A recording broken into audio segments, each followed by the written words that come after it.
Pues bien, vamos a abrir nuestras Biblias y vamos a leer un versículo solamente en el libro del Deuteronomio, en el capítulo 5, y vamos a leer el versículo 20, que va a ser el tema de la predicación que estará a cargo de nuestro pastor. Deuteronomio 5, versículo 20, que es la segunda exposición de los 10 mandamientos. No dirás falso testimonio contra tu prójimo. Y después vamos a pasar al Nuevo Testamento y vamos a leer unos versículos en la carta del apóstol San Pablo a los Efesios, en el capítulo 4, y vamos a leer de los versos 20 al 25. Efesios 4, verso 20 al 25. Y dice así: mas vosotros no habéis aprendido así a Cristo, si en verdad le habéis oído y habéis sido por él enseñados, conforme a la verdad que está en Jesús. En cuanto a la pasada manera de vivir, despojaos del viejo hombre, que está viciado conforme a los deseos engañosos, y renovaos en el espíritu de vuestra mente, y vestíos del nuevo hombre, creado según Dios en la justicia y santidad de la verdad, por lo cual, desechando la mentira, hablad verdad, cada uno con su prójimo, porque somos miembros los unos de los otros. Que el Señor bendiga su palabra y nuestro pastor nos va a dirigir el sermón de esta tarde.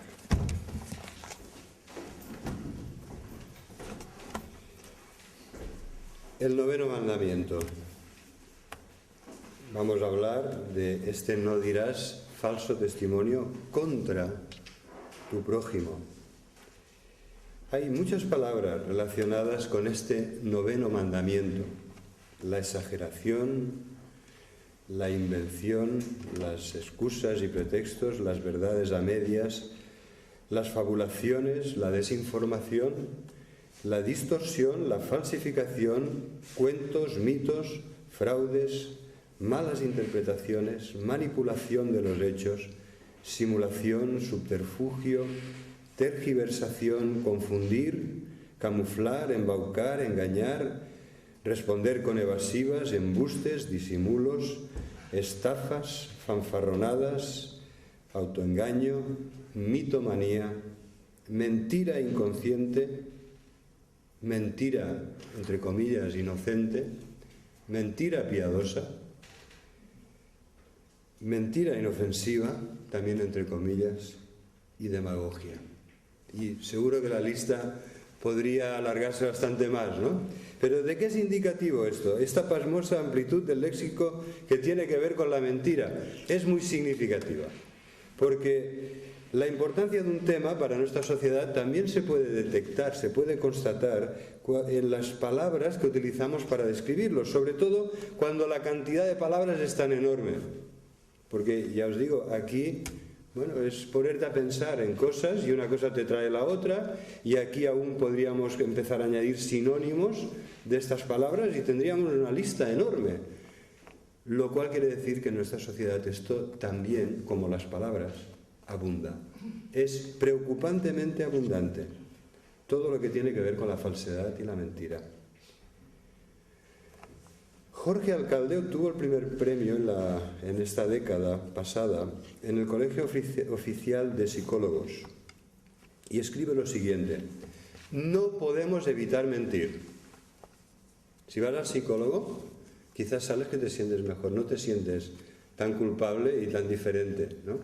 No podemos evitar mentir, dice Jorge Alcalde.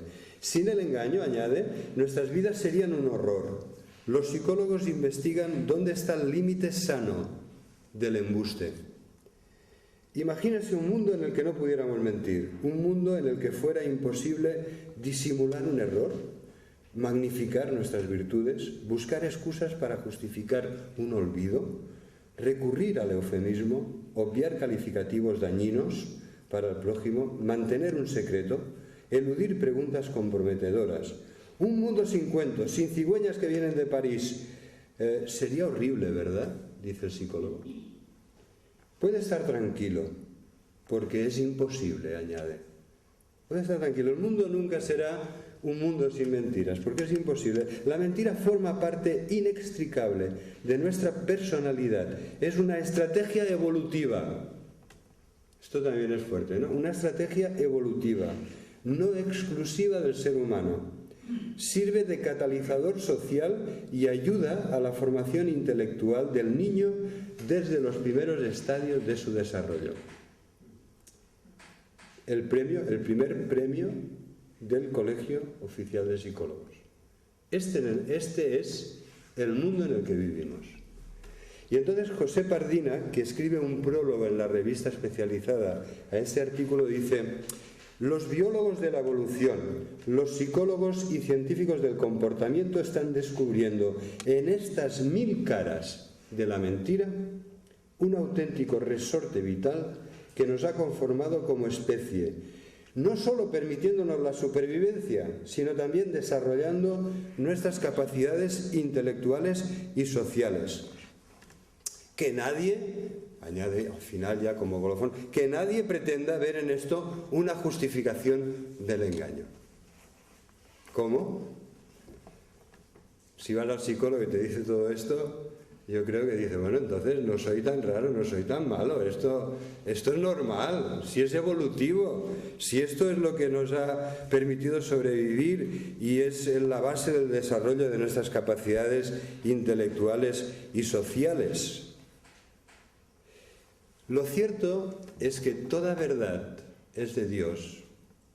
Cuando por fin descubres la verdad, esto viene de Dios. Porque en medio de un mundo tan lleno de mentira, Dios es el que está promoviendo la verdad. Yo soy la verdad, el camino y la vida. Y uno de los test que yo voy a pedir, por favor, que te hagas hoy, es cómo está tu vida con relación a la verdad y a la mentira. Porque es un test, es una prueba fiel de quién eres. Si puedes mentir como respiras y no pasa nada,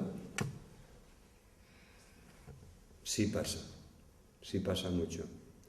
Porque el Espíritu Santo es el Espíritu de verdad. Porque Jesús es la verdad. Y si tú estás unido a Él, tu vida desearás con todo tu corazón que sea vivida en la verdad, en la transparencia y en la luz. Son aquellos cuyas obras no son buenas, los que no quieren acudir a la luz para que la luz no denuncie lo que es su vida, lo que hacen. Así lo explica Jesús en Juan 3:16 y siguientes, ¿no? Pero los hombres eran malos y no querían venir a la luz para que no se hicieran manifiestas sus obras perversas. Entonces, lo cierto es que el mundo en el que vivimos pone una gran excusa a la mentira y es sumamente tolerante y comprensivo. Lo importante es que no te pillen, ¿no? Es como el robar. Robar no es grave, lo grave es que te pillen. Así funciona el mundo. Y con la mentira es muy similar, ¿no? Es, bueno, pues no, lo que decía tan bien expresado este primer premio de psicología, ¿no? De, bueno, ¿quién no lo ha hecho para excusarse, para suavizar como eufemismo, como tal, ¿no? Sí, pero el amor a la verdad es una característica indispensable, esencial de todo hijo de Dios. El amor a Jesucristo, que es la verdad, y el amor a la verdad de Jesucristo, que es su palabra. De hecho, el ser humano vive en un mundo que se ha construido él y que es un mundo de mentira, en el cual si en algo tenemos el máster es en engañarnos a nosotros mismos. ¿No es así? 5 veces el Nuevo Testamento nos dice: no os engañéis a vosotros mismos. Es una tendencia tan humana, tan común. Eso suaviza la tensión de tu vida. Cuando tú vives de ilusiones, cuando tú vives en tu mundo, a veces, y ese es el problema de muchas enfermedades mentales, que ya hay una total separación entre tu mundo y la realidad en la que vives. Y el mundo real en el que vivimos. Por esta razón el Señor quiere que no adoptemos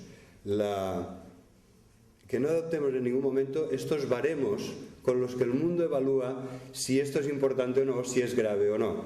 Ahora llegaremos a ello. Pero lo primero es centrarnos en el texto concreto del noveno mandamiento. No dirás falso testimonio contra tu prójimo. Estos versículos nos hablan de la naturaleza de este testimonio y del espíritu o actitud con el que lo das. ¿Para qué lo das? ¿Para perjudicar? ¿Para hacer daño? O justamente todo lo contrario, porque el testigo es llamado a decir, afirmar la verdad para que se pueda esclarecer y aplicar justicia. Este es el propósito y no lo contrario de que se da un falso testimonio para hacer daño a los demás, a aquel. ¿Cuántas personas no habrán sido encarceladas o incluso asesinadas por el falso testimonio de falsos testigos que testificaron contra el caso de Jesús? Jesús estaba allí acusado y empezaron a comprar falsos testigos que dijeran cosas graves de él para que pudieran crucificarle. Pero ¿qué pasó en nuestra guerra civil? Sin querer volver a hipersensibilizarnos a esto, pero ¿qué pasaba en nuestro país? Como ha pasado en tantas otras guerras civiles. Era la acusación del vecino, de esos que te envidiaban o que te la habían jurado hace tiempo. Era esa falsa acusación la que podía llevar, sin más, sin juicio previo, a una persona al paredón. Por esta razón, en este contexto jurídico del que habla tanto Éxodo 20 como Deuteronomio 5, es importante también la intención. El testimonio debe ser para esclarecer la verdad, no para perjudicar a nadie o para beneficiarte tú. En estas palabras del Decálogo, por extensión, se condena toda mentira y se ensalza la verdad como la voluntad de Dios para nuestras vidas, ¿no? Por extensión, porque el texto en sí es muy breve y es en un ambiente judicial. Estamos hablando de una situación en la que un testigo es llamado a declarar y le hacen decir aquello que hemos visto tantas veces en las películas de ¿jura usted decir la verdad, toda la verdad y nada más que la verdad? Este es el contexto del mandamiento que tenemos aquí. No levantes, no digas falso testimonio contra tu prójimo. El Nuevo Testamento, la palabra que resume este concepto, que es citado por el Señor Jesucristo o por Pablo en sus epístolas, es una sola palabra que condensa esta idea: el falso testigo, pseudo-mártures.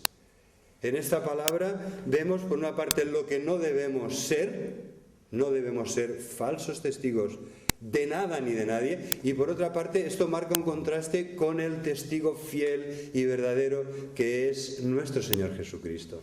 Es a Él, puestos los ojos en Él, es por Él que podemos aprender lo que Él espera de nosotros. No falso testigo, sino el testigo fiel y verdadero que no solo dice la verdad, sino que la encarna, la vive, la personifica en Él mismo. Como os decía antes, tenemos la tendencia de catalogar la gravedad de los pecados según nuestra opinión o la opinión del mundo en el que vivimos, de los compañeros en el instituto, ¿no? ¿Cuántas veces la mentira inicial de Adán y de Eva, para escapar de tu responsabilidad, para encubrir tus errores, cuántas veces esta mentira se ha repetido? Desde pequeños en casa, cuando el hijito o la hijita es sorprendida, resulta que ha roto aquello que tú le has dicho que no tocara. Y entonces aparece ese primer intento desesperado de que se habrá roto solo, ¿no? Habrá sido el gato. Y él sabe que ha sido él o ella, ¿no? Y desde ese momento, en la escuela o en el trabajo, los famosos atascos de las 8 de la mañana o estas cosas, ¿no? tan tan humanas que pasan, ya para evadir responsabilidad, para escapar de nuestros errores, de nuestros olvidos, parece que eso salga de forma natural. Lo cierto, volviendo a la lectura de estos dos psicólogos que citaba, lo cierto es que en una cosa sí dan plenamente en el blanco, y es que la mentira forma parte de nuestra vida, de nuestra sociedad, del ser humano, de una forma que parece inseparable de lo que somos y de cómo vivimos.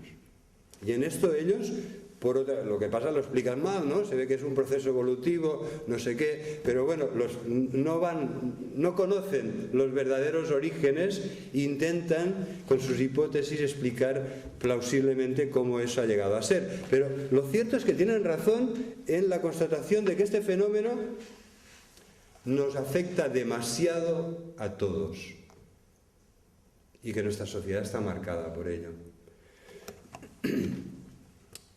Así que, a los ojos de Dios, ¿cómo es la mentira, el falso testimonio a los ojos de Dios?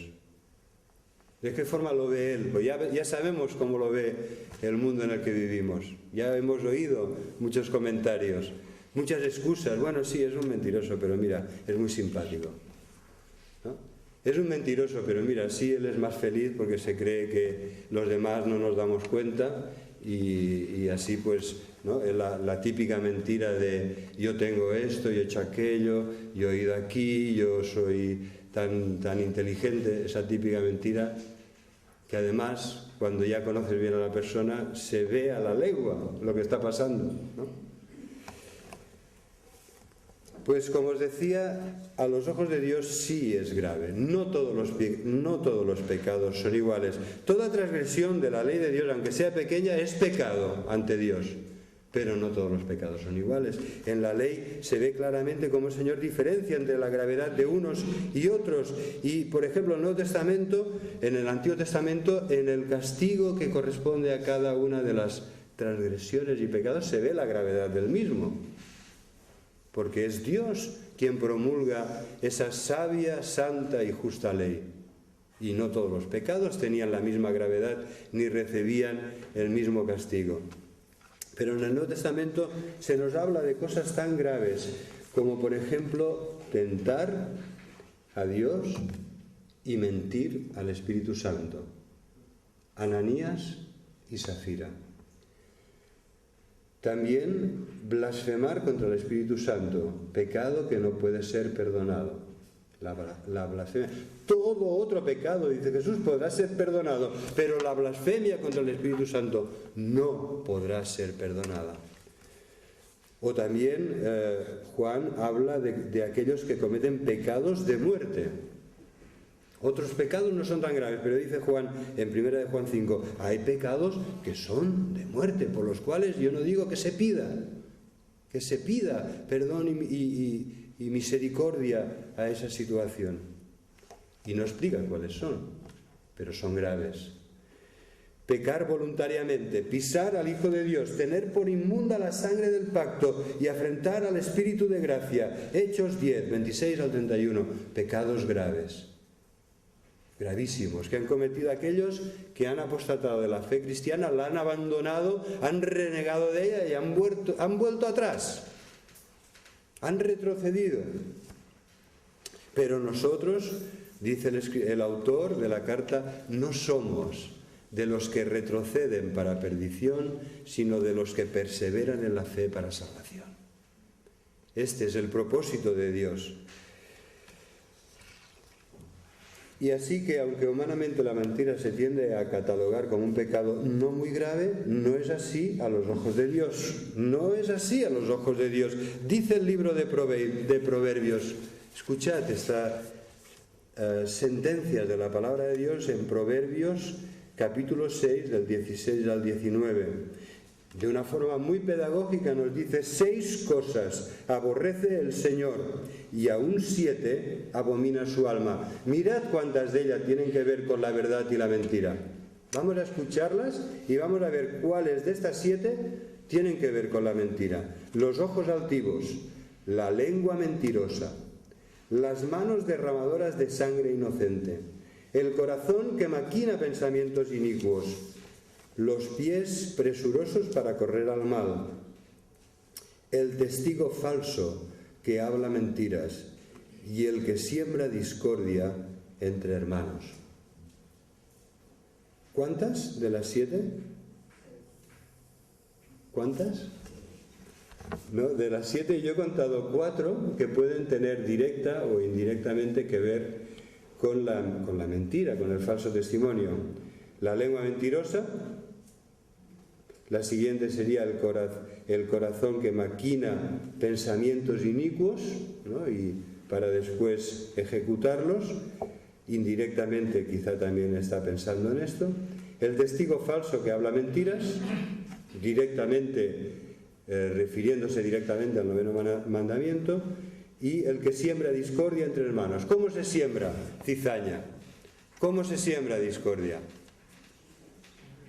Pues muchas veces es así, con verdades a medias, ¿no? Como Satanás sabe hacer también, ¿no? Las mentiras más graves son las que tienen algo de verdad, pero mezclada con otras cosas. La verdad se le añade para que cuele, para que realmente las personas muerdan el cebo. Y lo otro, la mentira, la falsedad, es lo que hace el daño. Entonces el libro de Proverbios añade a estos claros versículos de las cosas, de las 7 cosas que aborrece el Señor, añade también que como martillo y cuchillo y saeta aguda es el hombre que habla contra su prójimo falso testimonio. Por tanto, el testigo falso no quedará sin castigo, el que habla mentiras perecerá. La ley tiene mucho cuidado en establecer que el castigo al falso testigo que ha testificado contra su prójimo falsedad, que el castigo sea equiparable, esté en relación con la gravedad del daño que le ha causado. Si por el testimonio de esta persona uno fue encarcelado, que lo sea él también. Si por el falso testimonio de esta persona alguien fue ajusticiado, que lo sea él también. Fijaros hasta qué punto las palabras pueden tener peso y pueden hacer daño. Hay palabras que son como golpes de espada, dice Jesucristo. ¿Cuáles son las terribles consecuencias de este pecado? Tú puedes ser un mentiroso y entonces por la noche ducharte y aquí no ha pasado nada. ¿O eso te va a afectar? Eso va a calar en lo más hondo de tu ser y va a marcar tu personalidad, aunque te laves y te frotes con jabón.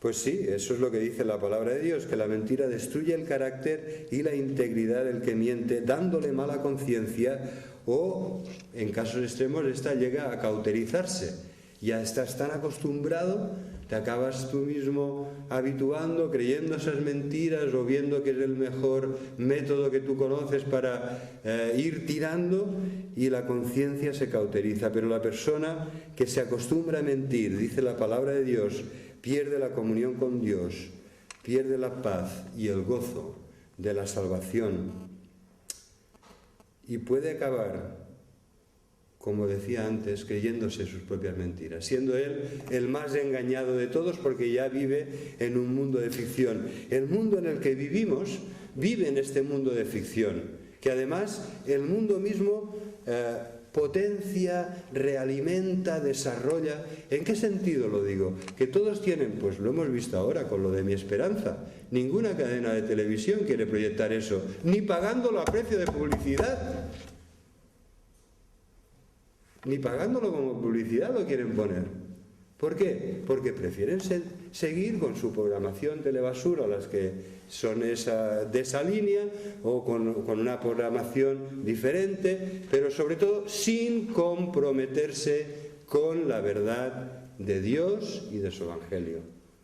Y el mundo prefiere seguir creyendo que no hay Dios, que tú puedes ser tu Dios, que todo es Dios, que tú puedes ser feliz, que tú te puedes realizar, que eso de Dios es para los débiles porque tú eres una persona que ya vives en paz, que eres muy majo, que no sé qué. Perdonad, a veces en esta forma de hablar no quiero ser en absoluto ofensivo, porque es muy triste que nuestro mundo prefiere vivir instalado en la mentira, dando la espalda a Dios y sin creer a la verdad del Evangelio que se personificó en Jesucristo. Y no quieren hacernos caso. ¿No os ha pasado cuando dais testimonio de que preferirían justamente una conversación de mentiras, de que no, que tú te atrevas o te atrevas otra vez a sacarles el tema del Evangelio? Preferirían una conversación de eso, de superficialidades, de vanidades, de chistes, de cualquier otra cosa, pero que no les vuelvas a hablar de esto, porque vivimos en un mundo en que la mentira se sembró desde un principio. ¿Sabéis lo que estaba pensando yo hoy? Que si Satanás hubiera dicho la verdad cuando tentó a Adán y Eva, no les hubiera dicho, es que si coméis de este fruto seréis como Dios. No, les hubiera dicho, si desobedecéis a Dios y coméis de ese fruto seréis un mentiroso como yo. Hubiera sido mucho más cierto, ¿verdad? Porque eso es lo que pasó. Inmediatamente después ya la mentira formaba parte del patrimonio de la humanidad y ya empezaron con las excusas y los pretextos y a ver si yo consigo eludir mi responsabilidad. Es que, Señor, es la mujer que tú me diste la que me dio a comer del fruto. Ya la mentira aparece ahí como un mecanismo pueril de defensa ante los ojos escrutadores de Dios. ¿Qué podemos esconder delante de aquel que sabe todas las cosas, que ve lo más profundo de lo que somos, de lo que hacemos y de lo que decimos y pensamos? Pero otra cosa muy grave de la mentira es que destruyen las relaciones con los demás. Qué triste. Cuanto más graves sean las mentiras, más grande es el daño que producen. Y en todo caso lo que hacen siempre es como un torpedo que va a hundir esa relación que está siendo torpedeada por las mentiras que tú dices o que el otro te ha dicho. Porque cuando tú ya llegas a la conclusión, esta persona me engaña, ¿qué puedes hacer? Si tú te das cuenta que eso es así, que es así, que tristemente, que lamentablemente es así, que esa persona te miente y te vuelve a mentir y es la forma en la que ella ha escogido eludir sus responsabilidades o convencerte para lo que quiere conseguir. Destruye las relaciones personales como pocas otras cosas. ¿Cómo recuperar la confianza? Cuando alguien te ha engañado, te ha traicionado, ¿cómo puedes volver? O sea, tú puedes volver a amar a aquella persona, tú puedes volver a decir, mira, que el Señor te bendiga, yo deseo lo mejor para ti, pero ¿cómo podrás restaurar la confianza en esa persona? Y si has perdido, si eres tú el que ha mentido y has perdido la credibilidad, ¿cómo la recuperarás? Que a veces una mentira te puede robar la credibilidad de años. Quizá con alguna persona no la puedas volver a recuperar nunca más. También las mentiras destruyen la iglesia.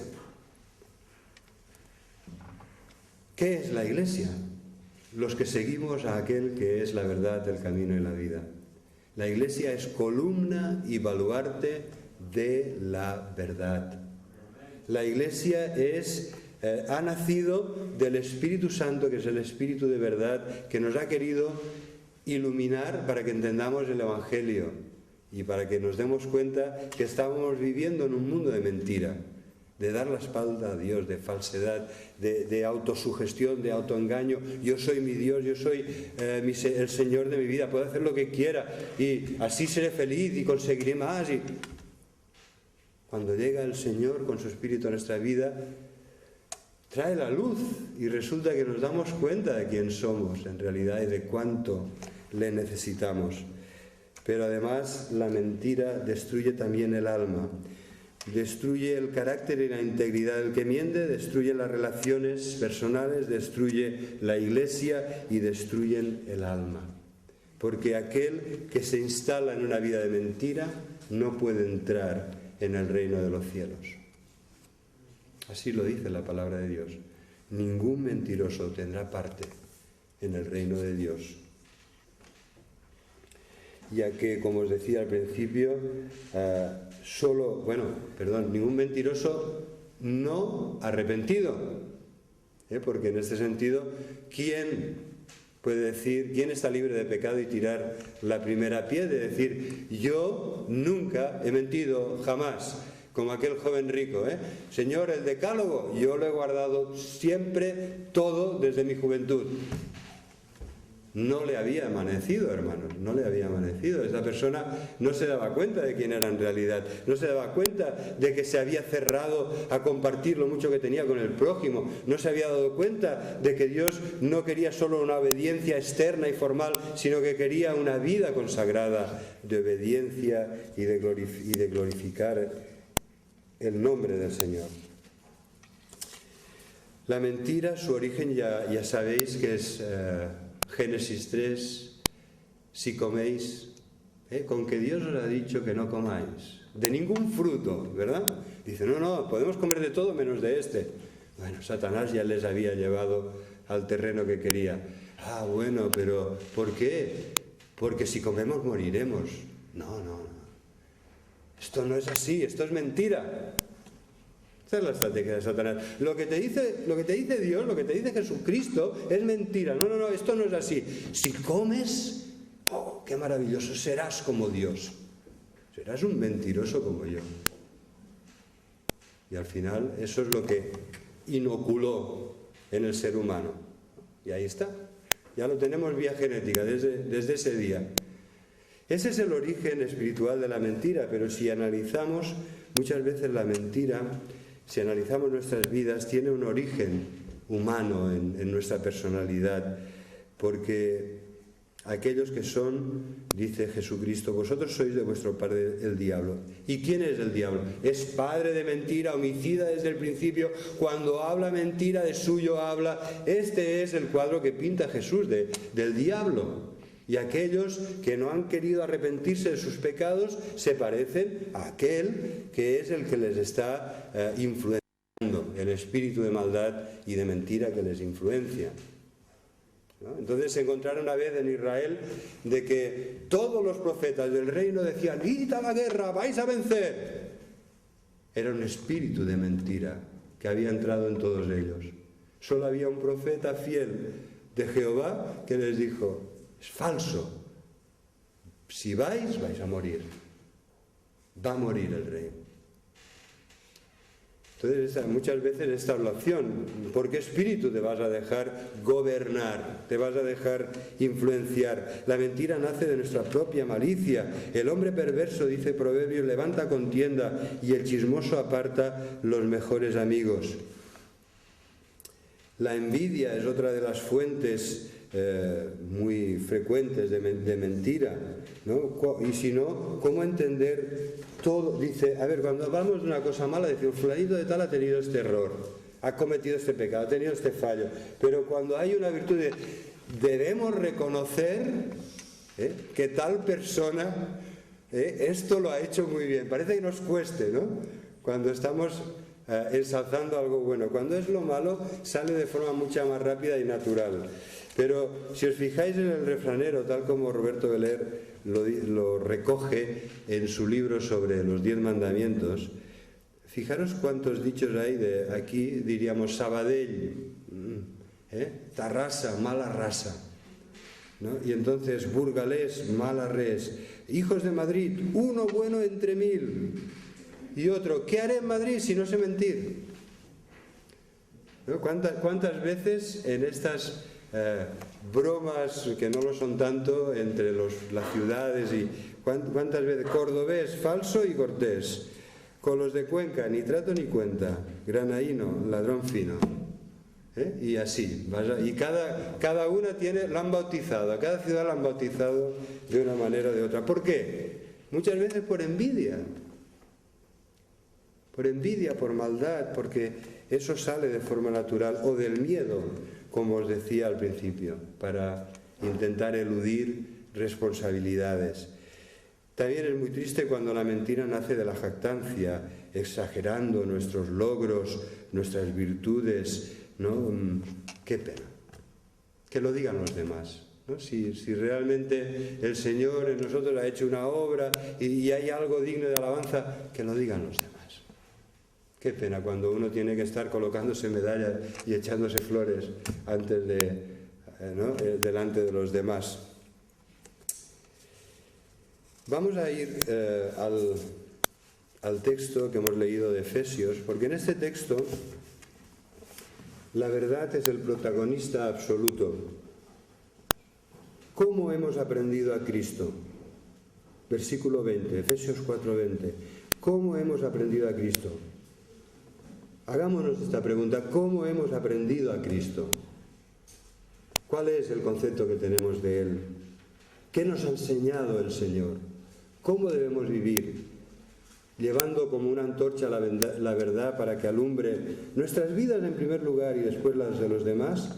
Y entonces añade: si en verdad le habéis oído y habéis sido por Él enseñados, por Cristo enseñados, conforme a la verdad que está en Jesús. Esta es la base de nuestra enseñanza, la verdad que está en Jesús. Por eso, en cuanto a la pasada manera de vivir, despojaos del viejo hombre que está viciado conforme a los deseos engañosos. Nuestro viejo hombre viciado por el engaño, los deseos engañosos. Renovaos en el espíritu de vuestra mente y vestíos del nuevo hombre, creado según Dios en la justicia y santidad de la verdad. La justicia y santidad de la verdad. Aquí hemos sido establecidos. Ese es el fundamento de nuestra vida. Es Jesús, la verdad, el camino de la vida y su justicia con la que Él nos reviste. Por lo cual, la consecuencia lógica de esto es que desechemos la mentira y que hablemos verdad cada uno con su prójimo, porque somos miembros los unos de los otros. Somos un cuerpo y debemos relacionarnos de la mejor manera. ¿Cómo es? Pues con la verdad. Con la verdad en amor. No la verdad como un arma arrojadiza. ¡Mira! ¡Pam! En la frente. No. La verdad en amor. La verdad que edifica. La verdad que busca el bien del otro. La verdad del Señor, la verdad del Evangelio, la verdad de su palabra. Entonces, desechando la mentira es un planteamiento muy gráfico. Vamos a despojarnos. Si vamos revestidos de mentira, vamos a despojarnos y lo vamos a dejar a un lado. Nos vamos a deshacer de esa forma de ser y de vivir para vivir como Dios quiere, que es en la justicia y santidad de la verdad. Por lo cual, hablad verdad cada uno con su prójimo. ¿Sabéis que este verbo en realidad lo tendríamos que traducir? En castellano es una bofetada a la lengua, pero se tendría que traducir verdadeando. Debemos vivir verdadeando. No es solo hablando la verdad, sino que toda nuestra vida debe encarnar la verdad de tal manera que puedan decir: esta persona es seguidora de aquel que es la verdad, el camino y la vida. Porque la verdad está en él, se ve la verdad. No hay doblez, no hay engaño, no hay malas intenciones. Es lo que ves. Que el Señor nos ayude. Qué difícil, ¿verdad? Pero esa es, sin duda, la voluntad de Dios para nosotros, y le pido que nos ayude a que seamos así, a que tengamos en cuenta en el mundo que vivimos lo que el Señor aborrece y lo que el Señor bendice. Y sin ninguna duda lo que Él quiere hacer en nuestras vidas es bendecirnos con una iglesia que predica la verdad, con unas relaciones fraternales genuinas, auténticas, basadas en la verdad dicha en amor y con buena intención. Y que esto lo empecemos a poner en práctica en nuestros hogares, entre marido y mujer y entre padres e hijos. La verdad en amor, no como un arma arrojadiza. La verdad que edifica, la verdad que busca el bien del otro y sobre todo que busca glorificar a aquel que por amor a la verdad y a la justicia murió por nosotros en la cruz. Que los bendiga.